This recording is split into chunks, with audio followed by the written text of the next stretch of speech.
This is a build that we have all seen or played in one form or another. This build is not for everyone, and the morality of playing this build will always be in question. Diablo players, I give you the Loot Goblin.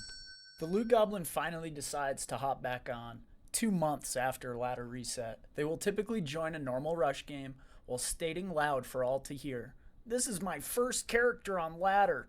Any donation items or garbage hand-me-downs are much appreciated." They will stand in town during a Bale for Quest game, getting credit for somebody else's hard-earned ancients, and head into Nightmare at level 6 with some cracked armor and a ring of craftsmanship. They coast on through into Andy Dies Now and A3 through 5 Nightmare games. Just don't miss that red portal when you're hitchhiking a ride on the highway to hell. Nobody wants to help rush in hell when you've got a forge they can have. That won't stop the Loot Goblin though, even if it takes all day.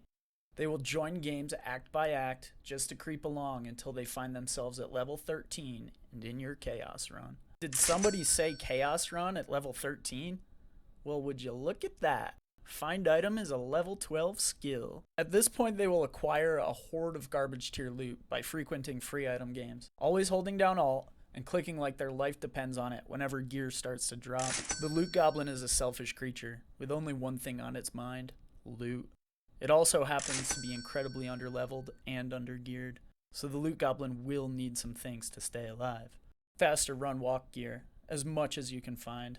This will help you close the gap between horking a body and the next pack that's up ahead. It also lets the Loot Goblin get the jump on a drop, even if it's a half swing away. Life, as much of it as they can get away with. Find potion, find item, maxed out. Those bodies aren't going to search themselves. Passive skills. Max out their one-hit wonders, starting with speed and resists. Back off when diminishing returns start to pop up. Battle orders? Screw that. Some bozo with their hard-earned CTA will BO you in chaos anyways. Or better yet, a barbarian that actually went through the trouble to get his Warcry charms and BO sticks. It's not like they ever plan on joining anything other than a Chaos Run anyways. Combat skills? Leap. It's good for jumping over stuff, getting to loot quicker, and being invincible while you're in the air. Gear? Whatever junk they have that makes them run fast and not die all the time. Don't forget that ring of craftsmanship that they found in the Den of Evil in normal. Fill that helm with whatever topaz and a random jewel that dropped. They're sure to do this in the 10 seconds of free time between runs. But be quick, they've got some pilfering to do. Weapon? Last I checked, find item doesn't scale with weapon damage. The right answer here is the heart carver that one dude in Tristran's gave them after telling him, "I've never played a barb before." They will use this well into their 90s. Mercenary? Throw dart. Doesn't matter. Never did. Why? Because they don't have find item. Most experienced Loot Goblins will choose a level 5 Act 1 rogue mercenary until they're well into their 70s and realize, I should get a merc. Look through whatever garbage set items that everyone left on the ground in Bale games and equip it to them. At least it will look like they're trying to contribute by having another body on the map. Speaking of bodies, the Loot Goblin shows no remorse when it comes to a fallen comrade's gold. Somebody's got to pay for the gambling habit. Playstyle? They avoid contributing at all costs while tossing themselves into the fray as much as possible. Fast clicking on any drops that a more deserving player earned. Multiplayer games are the Wild West, and fastest gun wins. They never stop holding right click. When in doubt, stomp it out. Here we see another fellow Loot Goblin in the wild. Stomp on, kindred spirit.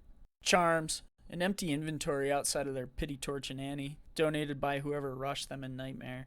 This is a Loot Goblin, not a pick up one item, ID it, and drop it on the ground goblin. Make room for that boss drop and the cracked trident. Sell that Tome of Town portal. 2 amulets can fit in that space. Just be sure to demand a TP whenever one is needed. Everyone is so laser focused on being an efficient killing machine, they won't even think twice before hitting that hotkey. You might ask, what's the endgame for Loot Goblin? Well, I don't have a clue. Maybe more magic find, more gold find, more speed, less help. Then the inevitable respec into a useful build once they gobble up as much loot as they can get their hands on. This Loot Goblin sits at level 89 and hasn't killed a single monster. Talk about easy street. Hit subscribe. Someone's got to pay for the gambling habit.